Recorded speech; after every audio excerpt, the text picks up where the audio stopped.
여러분, 감사합니다. 오늘은 우리 사회자께서도 말씀을 했습니다마는 동지날이고 초하루 법회 날이 두 법회가 겹쳐 진행되는 날입니다. 오늘 동지법회는 늘 매년 동지법회는 굉장히 중요한 그러한 시점입니다.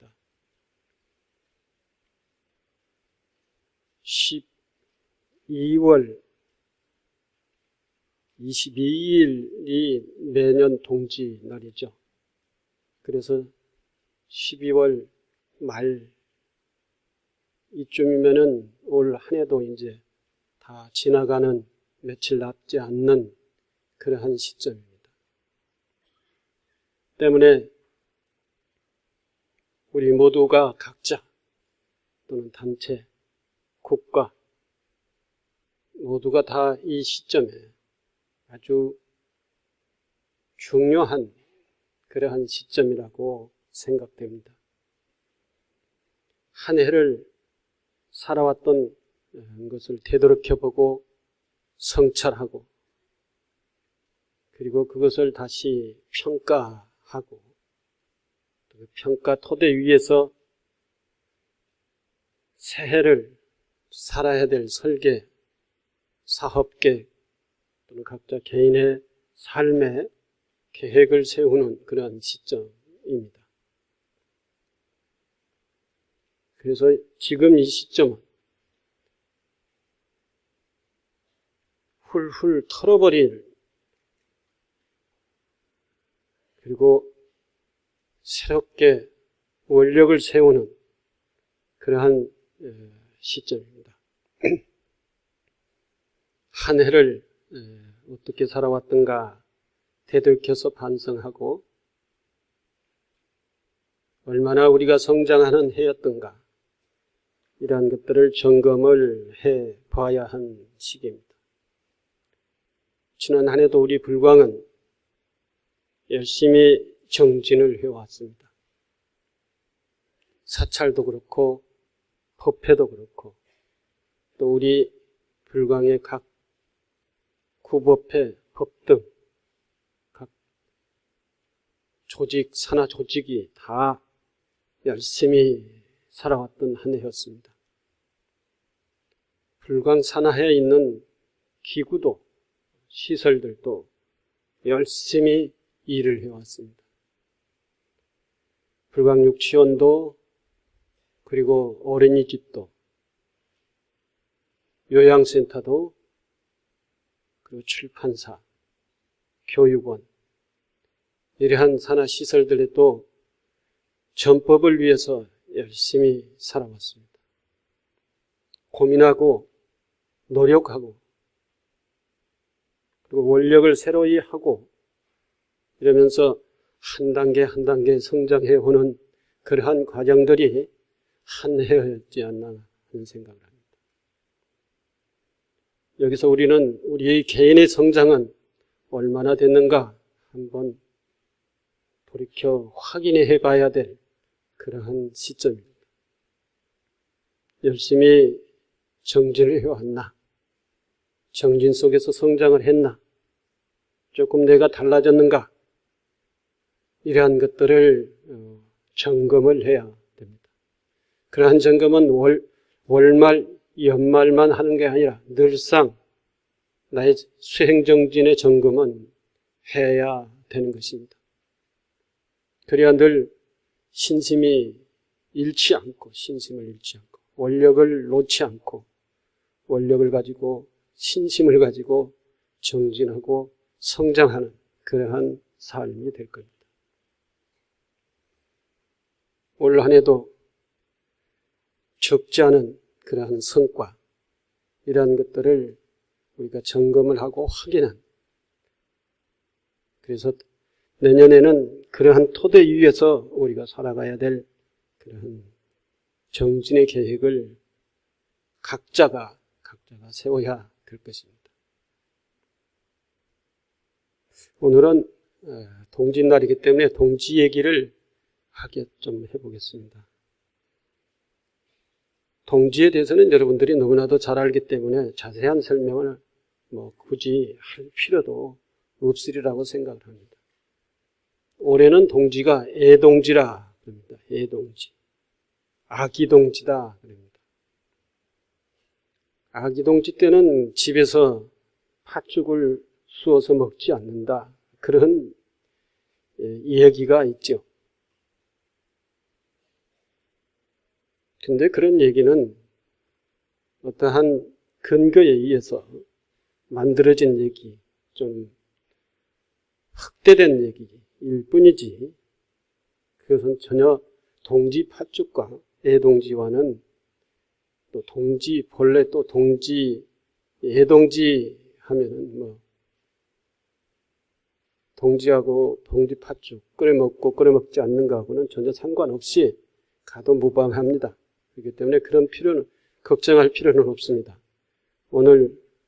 어제 저녁 내 우리 거부 형제들이 팥을 삶고 팥을 걸르고 새알 옹심이를 만들고 팥죽을 끓이고 해서 이렇게 여러분들이 오늘 점심 때 드실 동지 팥죽을 잘 끓여놨습니다. 그게 아무 생각하지 마시고 맛있게 드십시오. 맛있게 들고 그 동지 팥죽에 의해서 여러분들의 모든 개인의 신체, 여러분들 가정에, 여러분들의 삶에 재앙이 있다고 하면은 그 동지 팥죽의 유실력에 의해서 전부가 다 소멸될 수 있다라고 그렇게 생각을 하고 동지 팥죽을 맛있게 드시면 되겠습니다. 동지는 애동지 또는 중간동지, 노동지 이렇게 해서 세 가지로 구분을 하죠.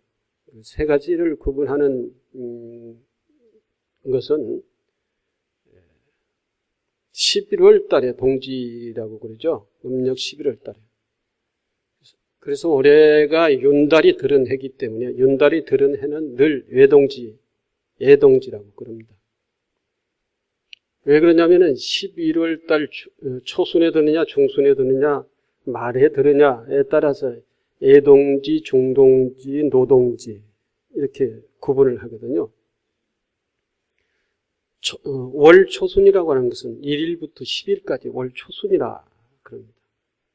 중순이라고 하는 것은 10일부터 20일까지 중순이다 그러고요. 말이라고 하는 것은 21일부터 30일까지 그걸 이제 월말이다 그렇게 얘기합니다. 그래서 초, 중, 말 이것에 따라서 애동지, 중동지, 노동지 이렇게 합니다. 오늘이 며칠이죠? 초하루죠? 초하루니까 초순에 들었잖아요. 초순에도 1일날, 초하루날 동지니까 애동지 중에서도 아주 애동지가 되는 것이죠. 만약에 동지가 11일날 들었으면은 중동지라 그러죠. 11일부터 20일 그 사이에 어느 날 동지가 음력 11월 11일부터 20일 사이에 들었으면은 중동지라 그러고 21일부터 31일 그 사이에 들었으면은 노동지다 그러죠. 애동지, 중동지, 노동지의 구별은 그런 시기에 들었다고 하는 그런 구별일 뿐이지 동지는 다 똑같습니다. 그래서 팥죽을 애동지 때는 집에서 끓여 먹지 않는다. 왜 그러냐? 왜 그랬느냐? 왜 팥죽을 집에서 끓여 먹지 않았느냐?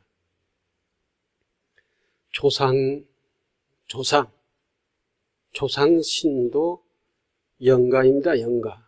또 옛날에 그 유교에서는 조상신이라고 해서 받들기도 했지만 조상신을 귀신이다 이렇게 취급을 하는 경우도 한편에서는 있었습니다.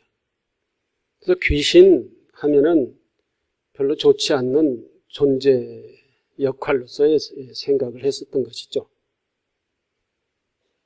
그래서 귀신은 사람에게 가까이 오면은 해를 끼친다. 이래서 사람들이 늘 귀신을 멀리 하려고 그랬어요. 조상신은 하나의 조상신으로서 믿고 제사를 지내면서 또 돌아가신 영가들을 귀신으로 취급하는 그러한 취향이 있었다는 것입니다. 그래서 귀신이 우리에게 접근하지 못하도록 하게 하는 것이 동지 팥죽이라고 하는 것이죠. 그래서 애동지 때는 귀신이 우리에게 접근하면은 그 애들이 병치레를 한다 그랬어요.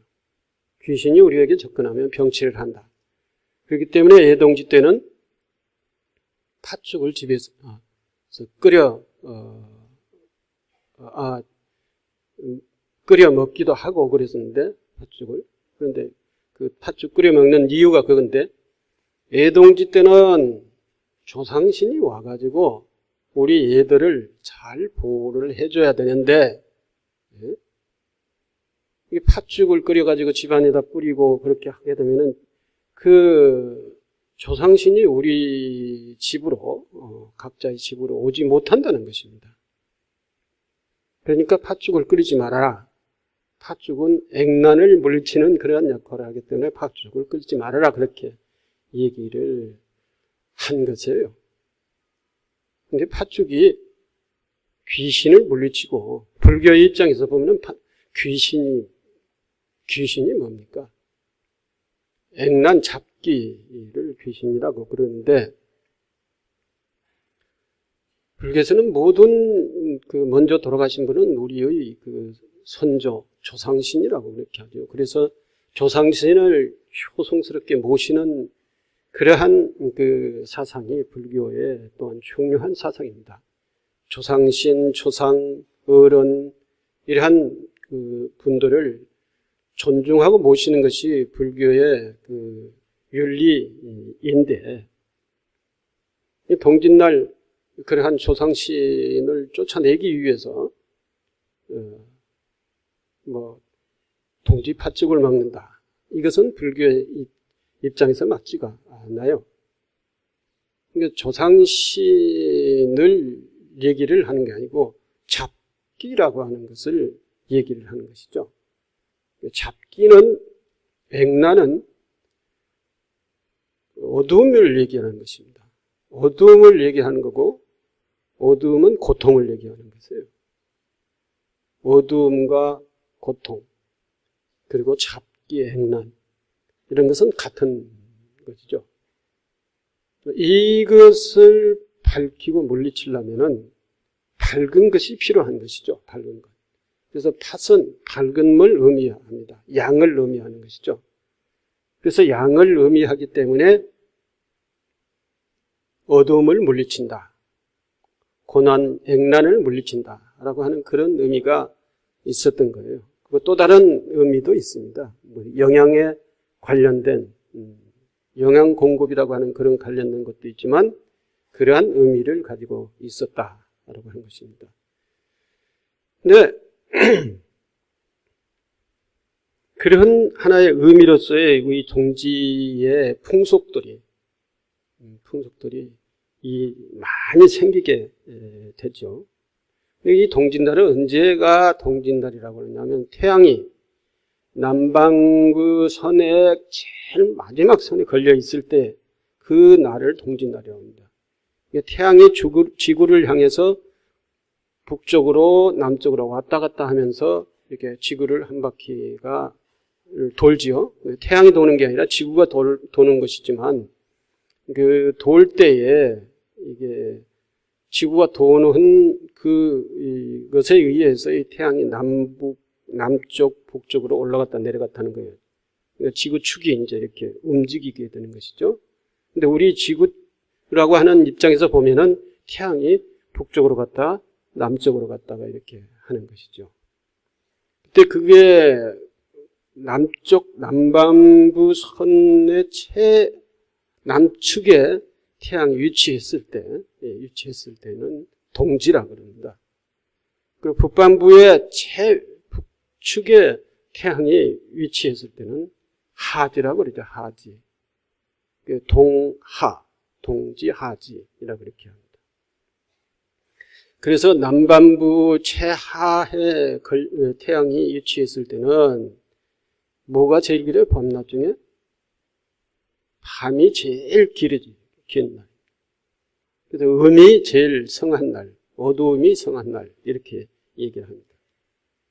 어두움, 그리고 또 그 음이 고를 얘기하는 것이고 고가 액난, 잡귀 이런 것들을 의미하는 것이기 때문에 이제 동짓날 그러한 의미로서의 여러 가지 이제 동지의 그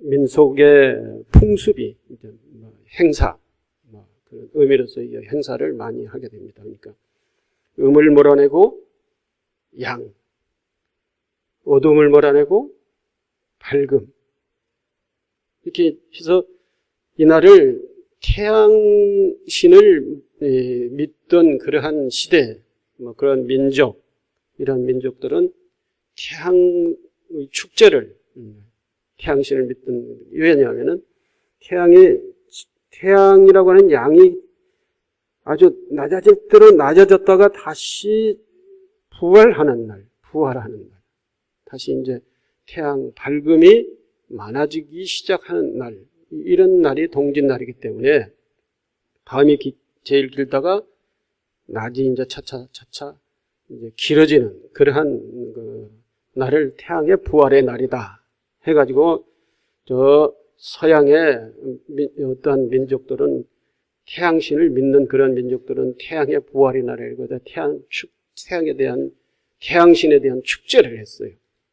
그런 태양신에 대한 축제를 했고 이게 이제 유럽적으로 이 것들이 전달되고 그러한 그 기후라고 기상이라고 할까요? 뭐라고 합니까? 그러니까 그러한 움직일 수 없는 그러한 우리의 제가 이게 기상이라고도 할 수도 없고 이게 뭐라고 해야 되나요? 이게 절기, 움직일 수 없는 그 절기가 매년에 한 번씩, 1년에 한 번씩 반복되는 그러한 시기, 그게 이제 태양의 부활의 날. 그래서 태양에 대한 축제를 하고 태양신을 모시고 하는 이런 민족들은 그날을 굉장히 큰 의미를 부여해야 했다는 것입니다. 그것이 어떠한 북유럽 쪽인가 어딘가 그럴 겁니다. 이제 그쪽에서만 그렇게 했던 게 아니고 우리 동양에서도 역시 마찬가지 그러한 동지 절기 명절에 대한 것을 굉장히 소중하게 생각하고 중요하게 생각을 했었던 것이죠. 그래서 동짓날은 그런 민족들과 똑같은 의미로서의 그러한 풍속들이 많이 만들어지게 되고 그런 풍속들을 지내게 되고 합니다. 이러한 것이 이제 유럽 쪽, 로마 이쪽으로 이제 건너가면서 로마 그쪽은 무슨 종교를 믿죠? 기독교를 믿었죠? 기독교. 그 사람들이 이제 한 가지 해결하지 못하고 있었던 것이 뭐냐면은 예수님 탄생이 언제냐라고 하는 것을 해결하지 못하고 있었어요. 이게 불과 몇백 년도도 안 됩니다. 한 400년 정도가 꽤 안 돼요. 이 크리스마스 날이 생긴 게. 어느 날이 가장 이 1년 중에 가장 좋은 날이냐 이렇게 생각했고 고민하고 있었는데 그러한 풍속들이 유럽에 전해지면서 이게 하늘, 태양이 부활하는 날, 밝음이 부활하는 날, 이런 의미의 날이 동짓날이라 얘기죠, 동짓날. 그래서 동지절기라고 하는 것이 있어요. 동지절기는 일정 기간을 동지절기라고 그러는데 그 동지절기는 태양이 부활하는 날이다라고 하는 것을 알게 되고 그 의미를 예수님의 탄생을 요 절기로 하자 해가지고 12월 25일 날이 예수님 탄생 날로서 이 크리스마스를 결정을 한 거예요. 그러니까 예수님이 언제 탄생했다, 1년에 몇 월 며칠 날 탄생했다, 이건 모르는 겁니다. 모르는 건데 로마에서 그것을 동지절기, 태양이 불하는 날, 음이 이제 착차 적어지고 양이 성하는 그 절기에 우리는 예수님이 탄생했다고 하자. 뭐 태양신과 예수님과의 뭐 같이 뭐 하나로 이제 뭐 비교를 해가지고 하나로 이렇게 만들어 나가는 그러한 과정이라고도 봐야죠. 그래서 뭐 우리 동양에서 와서는 야훼라고 하는 신을 이제 번역을 했는데, 동양어로 번역을 하는데 가장 좋은 말이 본국에서는 뭐라고 번역했냐면은 천주라고 번역했다는 거예요. 천주. 하늘의 주인이라. 그것을 우리나라 말로 번역을 하려고 하니까 천주가 뭐예요? 하늘의 하늘님이잖아요. 하늘님. 그러니까 우리가 기존에 믿고 있던 하늘님이 아니라 또 다른 어떤 하늘의 주인인 그런 하나님이에요. 우리가 이 기독교가 들어오기 이전에 우리가 하늘에 대한 신앙을 할 때는 하늘님이다. 하늘님. 근데 그 사람들이 이것을 천주를 우리나라로 번역할 때는 하나님으로 번역을 했단 말이죠.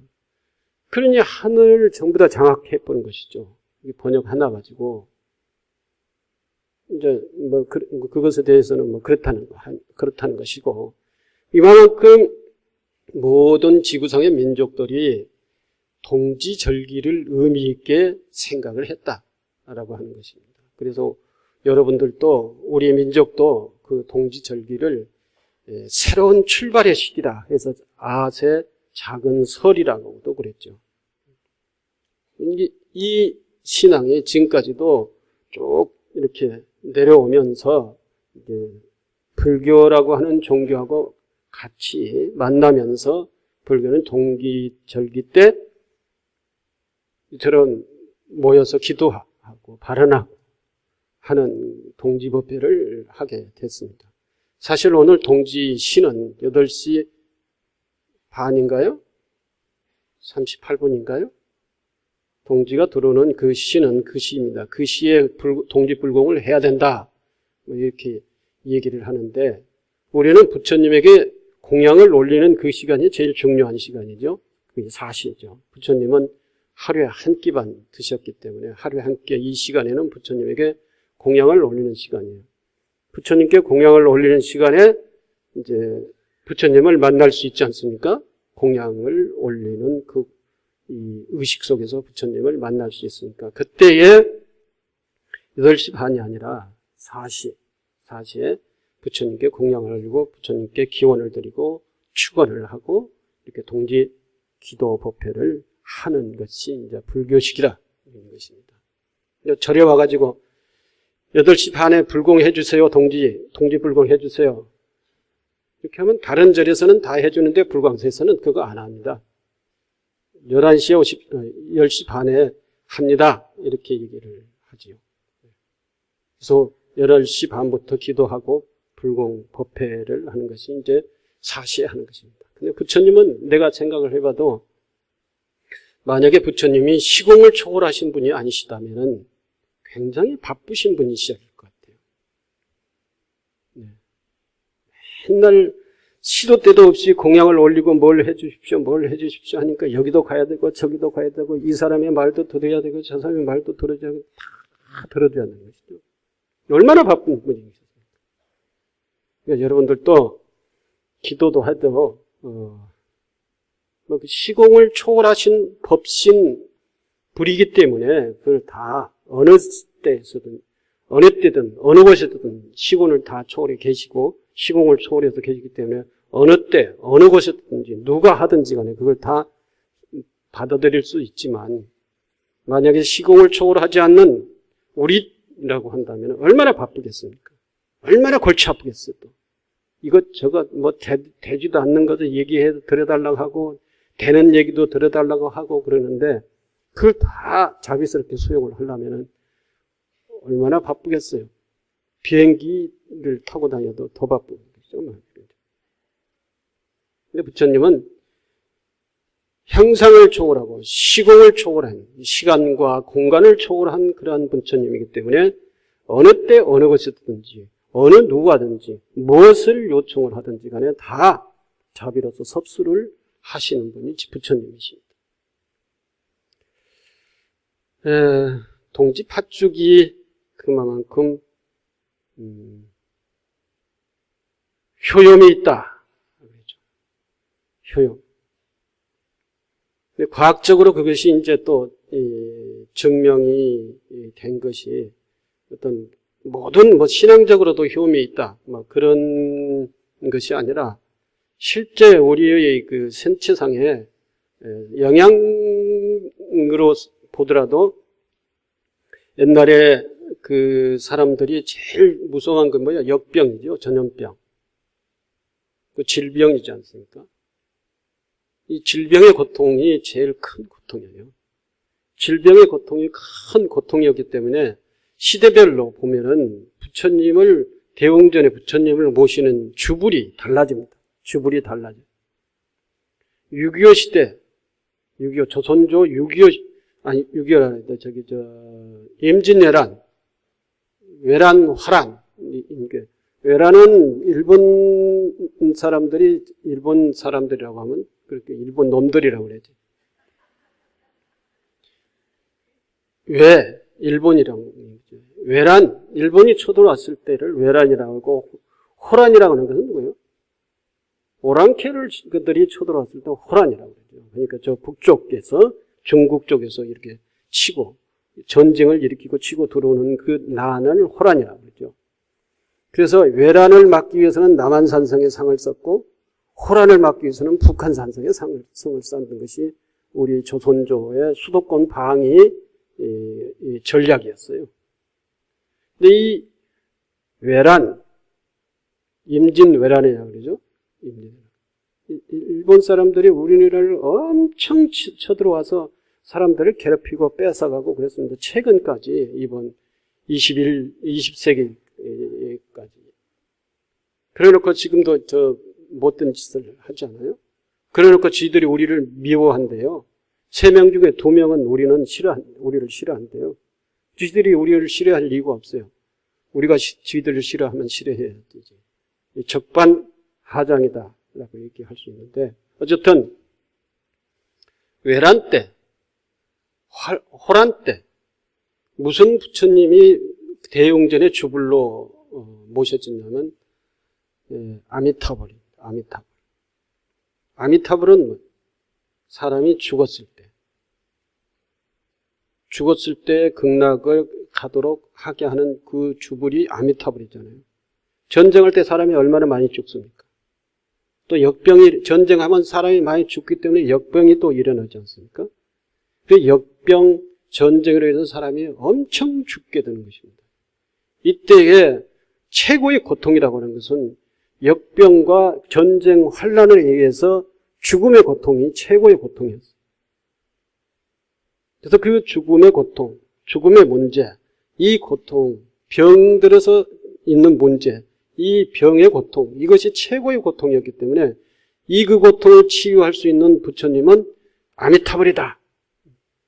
이런 생각에서 대웅전에 아미타불 모셔져 있는 대웅전이라고 한다면은 그 시대가 이 대웅전이 부처님을 모시는 그 시대가 어느 시대겠구나, 이걸 알 수가 있어요.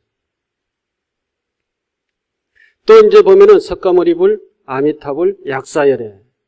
이게 이렇게 이제 양쪽에 아미타불과 약사열애, 중앙에는 석가모니불, 주불이 석가모니불. 이럴 때는 약간 조금 전쟁에서 벗어나 있을 때, 이때 부처님은 석가모니 주불이고 아미타불 약사열애. 그래도 이제 그때도 역병이라든지 못 살았으니까, 농경시대 못 살았으니까 사람이 내가 어렸을 때만 해도 평균 수명이 50 몇 년이라 이렇게 했어요. 근데 지금은 뭐요? 80세 이상이 됐죠. 100세 시대가 됐어요. 거의 뭐 4, 50년이 이제 저 어렸을 때하고 이제 50년 전하고 지금 50년 후에 지금하고는 이 평균 수명이 40이 아니라 3, 40년이 차이가 나요. 이렇게 사람이 오래 살게 됐어요. 그러니까 옛날하고 비교를 해보면은 오래 살 수 있고 건강하게 오래 살 수 있으니까 엄청 좋은 시대죠, 지금. 근데 좋은 시대인데 행복하십니까? 오래 사니까 행복하세요?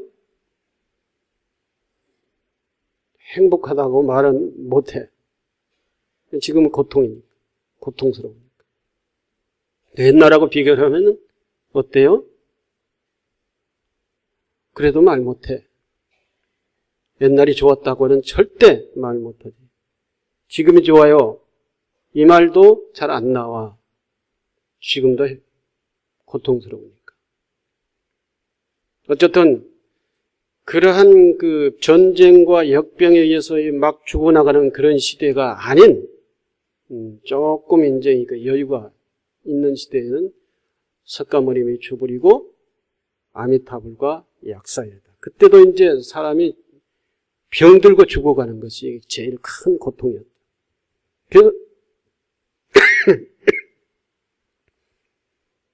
병든 사람에게는 뭐가 필요한가요? 약사열에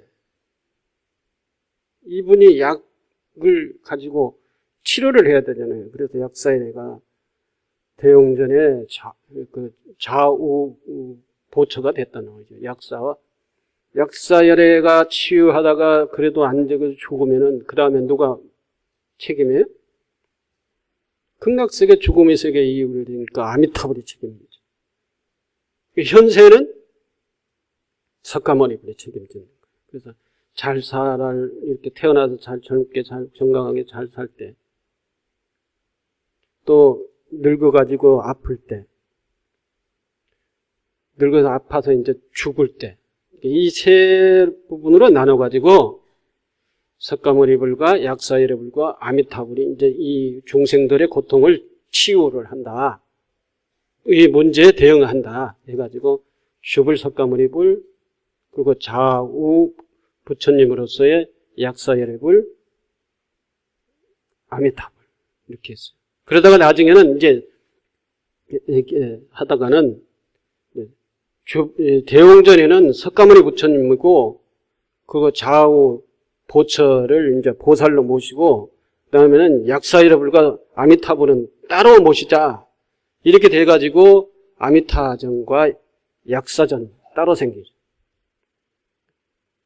그리고 조금 더 이제 이 돌아가신 분들을 전문화시키기 위해서 아미타전, 지장전 이렇게 나가고 또 살아 계시는 분들을 위해서 관음전 뭐 이런 전각들이 이렇게 생기는 거예요. 그게 누구의 어떠한 요구에 의해서요? 우리들이 요구에 의해서 우리 시대적 요구에 의해서 시대적 상황에 맞게끔 모든 종생들에게 그러한 종생들의 문제를 대응해주고 들어주기 위해서 대웅전과 약사열애전, 아미타전, 지장전, 관음전 이렇게 생겼다는 것이죠.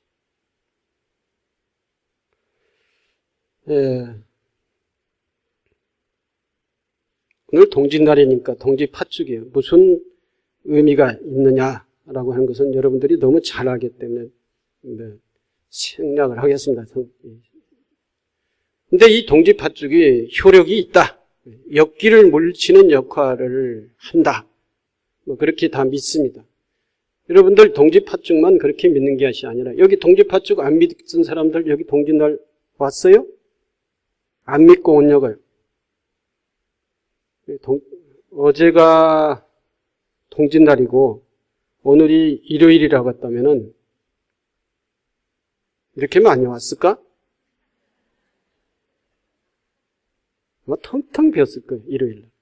어제 동짓날 왕창 왔고 오늘 일요일이라고 했다면 동짓날 갔으면 됐지. 어제 왔으니까 일주일에 한 번 왔으니까. 일요일 날은 관심도 없어. 그래서 아마 3분의 1 정도 왔을 거예요. 저 위에 이쪽 한 편은 안 오고 이쪽 한 편은 정도는 왔을 거라고. 이게 저 위에 사람들이 다 안 오고 이쪽 사람이 다 안 왔다는 얘기가 아닙니다. 합창단은 어쩔 수 없이 왔을 거고. 합창단 지혜의 얘기가 나왔으니까 얘기인데, 내년에는 합창단이 세 파트가 생깁니다. 남자 합창단, 실버 합창단, 그리고 이제 마하보디 합창단, 지금 저 합창단 이렇게 생겨요.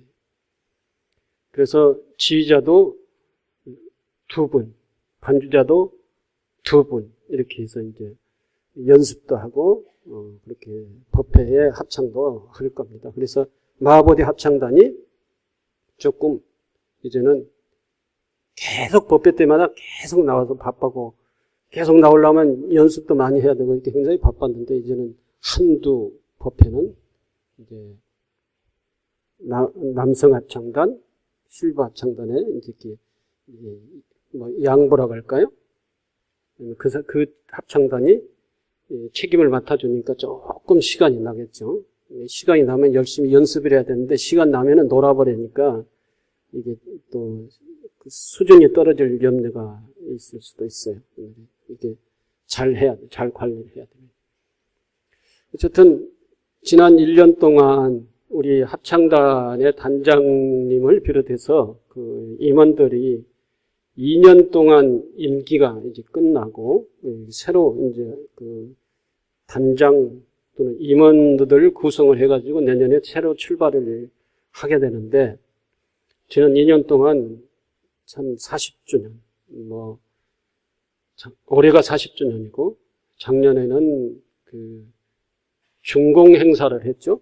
준공 행사를 하면서 여러 가지 행사가 굉장히 많았는데 합창단이 많이 고생을 많이 했습니다. 그동안 임원들을 중심으로 해서 단원들이 고생을 했다고 박수 한번 드리십시오.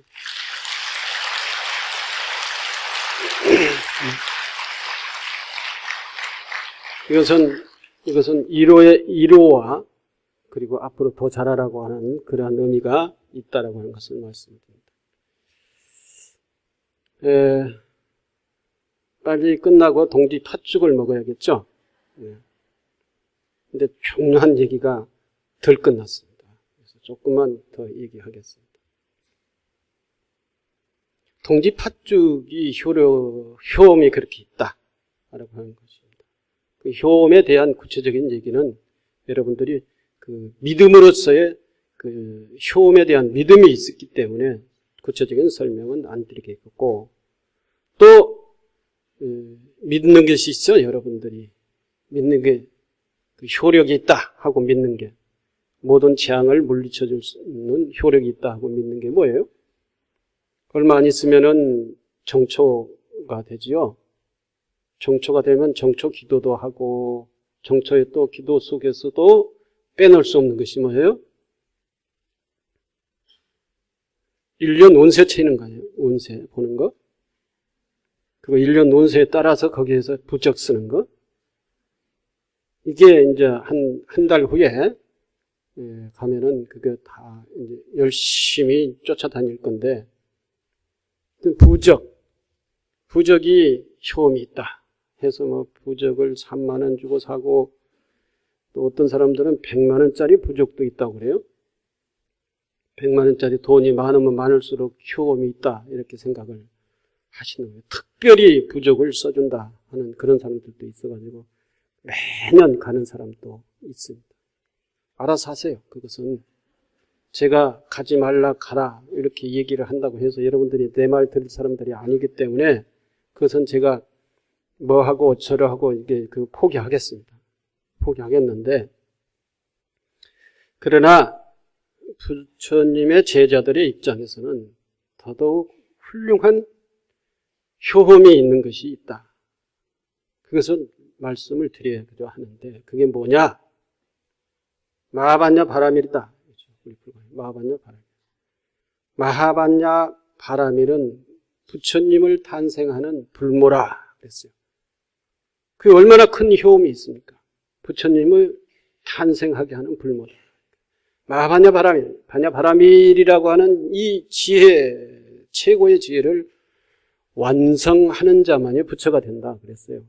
마하반야 바라밀은 부처님과 같은 의미인 것이죠. 무한공덕이 충만한 분이 부처님이고, 마하반야 바라밀도 무한공덕이 충만한 우리 신앙의 대상인 것이죠. 마하반야 바라밀을, 즉, 반야 바라밀이라고 하는 것, 마하반야라고 하는 것은 최상의 지혜를 얘기하는 것이고, 바라밀이라고 하는 것은 완성과 실천이라고 하는 의미입니다. 최상의 지혜의 완성을 마하반야 바라밀이라고 하는데, 최상의 지혜, 지혜의 완성이라고 하든지, 그런데 여기에 이제 마하가 붙어가지고 최상의 지혜라고 그랬어요. 최상의 지혜라는 깨달음을 얘기하는 것입니다. 깨달음을 이룬 분은 부처님이에요. 최상의 지혜와 부처님과는 하나인 것이죠. 같은 것이죠. 그래서 모든 무한 공덕을 가지고 있는 것이, 유실력이 있는 것이 부처님이고 마하반야 바라밀이에요. 마하반야 바라밀은 최상의 지혜를 뜻하며 바라밀은 완성을 뜻합니다. 즉 마하반야 바라밀은 최상의 지혜를 완성했다는 뜻이다. 부처님은 모든 재앙과 무명을 물리치고 최상의 지혜의 눈을 뜬 사람이 부처님. 모든 재앙과 무명을 다 물리치고 밝혀서 지혜의 눈을 뜨면은 모든 재앙이 물리쳐지고 모든 무명이 밝혀진다는 것이죠. 지혜의 눈을 뜨지 않으면 안 되죠. 그렇기 때문에 모든 재앙을 막는 최고의 부적이나 팥죽도 마하반야 바라밀 팥죽이라 하더라도 마하반야 바라밀은 무명과, 지금 부적이나 팥죽이 역기를 물리치고 무명을 물리친다, 재앙을 물리친다, 이렇게 생각을 하고 있죠. 근데 마하반야 바라밀은 무명과 역기를 소멸시키고 그리고 지혜의 눈을 뜨는 무한 공덕이 있는 것이 마하반야 바라밀이에요. 여러분들한테 입춘날에는 이렇게 빨간 그 종이에다가 마하반야 바라밀을 새겨서 다 그 하나씩 나눠드리죠. 그럼 그걸 어디다 갖다 붙이라고 그랬던가요? 대문? 문 열고 들어가가지고 문 위에 부적 붙이는 데 있잖아요. 응? 문 열고 들어가가지고 문 위에 부적 붙이는 데 있잖아요. 그거 가보면 전부 다 입춘, 대길, 건양, 닭영, 그리고 딱 삼재 부적 하나 붙여놓고 이렇게 있잖아요.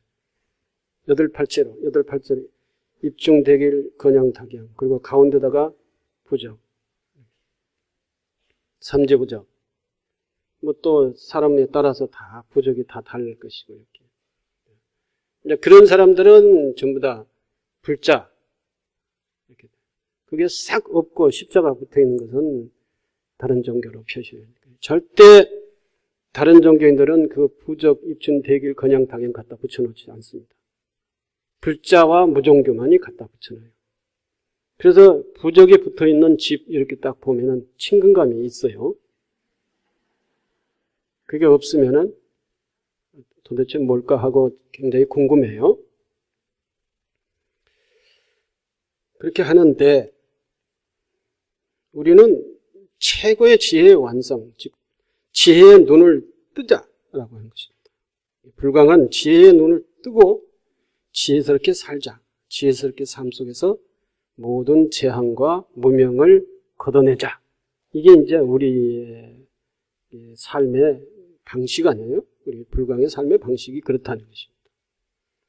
그러니 이 마하반야 바라밀 행이라고 하는 것은 최고의 부적이죠. 최고의 부적.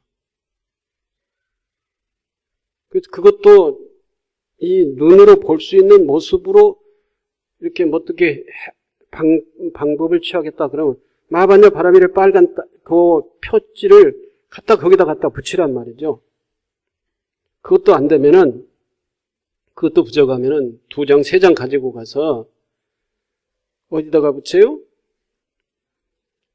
화장대 가장 위 중심에다가 붙이라고 그랬잖아요. 화장대 거울 가장 위 중심에다가. 그러면서 화장하면서 마바냐 바라미 이렇게 계속 생각을 하네. 마바냐 바라미를 생각하고 염하라는 것입니다. 그 마바냐 바라미 행이라고 하는 것은 뭐냐? 이게 이제 나눔, 자비스모서 나눔을 행하면서 사는 것. 보시 자비행, 보시행 자비행. 이걸 바라밀 행이라고 그랬죠. 바라밀. 이 보시와 자비행이, 나눔과 자비행이 곧 공존과 상생이라고 그러는 거죠. 공존과 상생. 모두가 다 함께 존재하면서 같이 서로 상생, 서로 같이 함께 살아가자라고 하는 것입니다. 공존과 상생. 이러한 실천이에요. 이러한 실천이 이제는 계속적으로 깊어가고 확대돼 나가면은 뭐가 되느냐? 우리 가정이 이제 평화로워지는 것이죠. 가정에서도 공존과 상생이라고 하는 그러한 의미가 가정이 가지고 있는 것이고, 그리고 가정이 평화롭게 가꾸기 위해서는 이러한 나눔, 자비스모스의 나눔의 행위라고 하는 것. 이게 나눔의 행위라고 하는 것이 무엇을 나누느냐? 이게 늘 제가 말씀을 드리는데, 내가 가지고 있는 것을 나눈다. 내가 가지고 있는 것이 뭐냐? 내가 가지고 있는 것이 내 몸, 내 마음, 내가 가지고 있는 것이 죽을 때까지 내가 가지고 있는 것이 내 시간, 내가 할 줄 아는 것, 기능, 그리고 내가 가지고 있는 것, 재산, 얼마나 가지고 있는지 간에 가지고 있잖아요, 다들. 이 5가지를 나누라 것입니다. 내 몸으로서는 나눔의 행동을 해라. 그게 봉사활동일 수가 있을 것이고, 뭔가에 다른 사람, 몸으로서의 다른 사람. 그러니까, 죽이지 말고 빼앗지 말고, 청정한 행동을 하라. 이것이 이제 5개의 실천이지 않습니까? 5개 중에 불살생, 불투도, 불음행. 그리고 내 마음을 나누라. 마음을 나누는 것이 자비심이었어요. 또 마음이 자비스러우면 자비한 말이 생기는 거죠. 마음이 자비스러우면 자비한 행동이 있게 되는 것이죠. 행과 말로서 자비행을 나누라 이런 것이죠. 자비의 마음을 나누라. 마음 나누기. 그리고 시간 나누기. 함께 해라. 함께. 다른 사람들과 함께. 부모님과 함께 살든지, 부모님을 잘 모시든지, 부모님을 자주 찾아뵙든지, 이런 것들이 부모님과 함께 하는 거 아니에요? 또 제일 어려운 사람, 도움이 필요한 사람, 이런 사람들과 함께 시간을 함께하고 돕고, 그리고 그 사람들을 섭수하고 하는 것이 이제 시간을 함께 나누는 것이다. 시간이라고 하는 것은 그 일순간에도 그 시간이라고 하는 건 분량으로 얘기하면은 엄청나는 시간이잖아요. 일순간. 근데 시간 허비하면은 괜히 인생을 허비하는 게 되는 것이죠. 시간을 정말로 소중하게 하기 위해서는 시간을 나누는 것이다. 시간을 나누는 것이 시간을 잘 활용하는 것. 시간을 소중하게 아껴서 쓰는 것. 그리고 시간을 나누어서 쓰는 것입니다. 시간을 나누는 것이 나눔의 삶이다 하는 것이죠.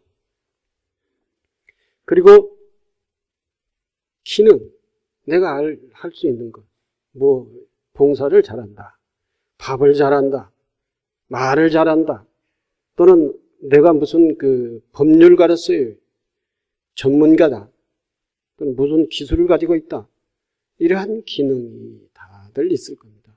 한 가지 씩은 다 가지고 사는 것이니까. 그것을 나누다. 그것을 나누라. 나만 위해서 쓰는 것이 아니라 그걸 나누라. 그렇지. 물질. 내가 가지고 있는 물질. 콩 한 자국도 나누라. 그러잖아요. 근데 이런 나눔의 삶이 자비심에서 나눔의 삶으로 가면은 가정이 따뜻해지는 것이죠. 가정이 따뜻해져요. 제일 먼저 가까운 사람들과 서로의 나눔을, 마음의 나눔, 이 5가지로 나누어야 되는 것이니까. 그러면 가정이 따뜻하고, 가정이 오고 싶은 것, 가정에 들어와서 피곤을 풀고, 가정에서 에너지를 충전을 하고, 외로울 때 가정에 들어와서 의지하고, 이런 가정이 돼야 된다. 이런 가정을 만들고 가꾸는 것이 중심적인 주체가 누구냐? 주부다. 주부. 요즘은 남녀 평등 해가지고 남편이나 부인이나 똑같이 평등하다고. 니도 나가면 나도 나간다. 니도 안 들어오면 나도 안 들어온다. 응? 니도 돈 쓰면 나도 돈 쓴다. 이런 식으로 해서 평등을 맞추려고 그래요. 그리고 주부가 가정을 잘 꾸리는 것을 희생이라고 생각을 합니다. 희생. 자기 일, 자기 시간을, 자기의 삶, 이게 또 굉장히 중요한 것이지만, 그러나 이 가족 공동체라고 하는 것을 잘 꾸리는 것이 주부의 가장 중요한 나눔의 생활이라 이것입니다. 나눔의 생활. 얼마나 가족 공동체, 따뜻한 가정으로 꾸리느냐에 따라서 주부가 보살행을 하느냐, 마하바냐, 바라밀 행을 하느냐, 마느냐, 이게 결정이 되는 것이다. 이게 잘 되면은 팥죽 안 먹어도, 부적 없어도 가정이 행복해요. 평화로워요. 따뜻해요. 가정이 뼈다고 행복하고 평화로우면은 가족 구성원들은 다 성장을 하는 거예요. 성장해. 어디 가든지 떳떳하고 어디 가든지 힘있게 어떠한 일이든지 자신있게 임할 수가 있다. 그렇지. 그게 안 되면은 그 가정이라고 하는 둥지가 차가우면은, 따뜻하지 않으면은, 평화스럽지 않으면은 이게 아무것도 안 되는 거예요. 밖에 나가가지고. 애토리에 전부 다 가족 구성원들, 식구 한 사람 한 사람이 애토리라는 것입니다. 고독한 사람인 것이죠. 더 심하게 하면 불쌍한 가족들이에요. 불쌍한 가족들. 그러나 주부가 가정을 잘 꾸리고 있으면 그 가정에는 액난이 치고 들어오지 못해요. 액난이. 이렇게 해서 우리는 바라밀 행을 통해서, 이게 바라밀 행이에요. 지혜스럽게 사는 이 삶이라는 것이죠. 이러한 바라밀 행을 통해서 우리는 모든 어둠과 그리고 액난 그리고 고통을 몰아내야 된다는 거예요. 고통을 소멸시켜야 된다. 고통을 극복해야 된다는 것입니다. 이게 자꾸 진실하게 자꾸 계속 이게 반복되면은 가정이 성장하고 가족이 성장하고 내가 성장해. 이게 진실하고 간절하게 이것을 꾸리면은 내가 지혜가 있게 되는 것이다. 지혜의 눈이 열린다는 것입니다. 이런 나눔의 생활을 진실하고 간절하게 꾸리면은 이 꾸리면 꾸릴수록, 행동하면 행동할수록 이것이 나의 도가 높아져요. 도가. 나의 자비심이 높아지고 도가 높아지고 그리고 가정이 따뜻한 가정이 된다. 이게 확산돼서 지역사회가 평화로워지고 국가가 평화로워지는 것이죠. 이게 다 무너지고 지금 가정이 다 무너졌습니다. 다 자기만 잘 살려고 그래요. 그래서 핵가족 시대를 넘어서 이제는 1인 가족 시대로 갔단 말이에요. 1인 가족. 노인도 혼자, 젊은 사람도 혼자. 그래서 전부 다 요즘 오피스텔이 유행이더라고요. 다 혼자예요. 그래서 1인 세대가 많아졌어요.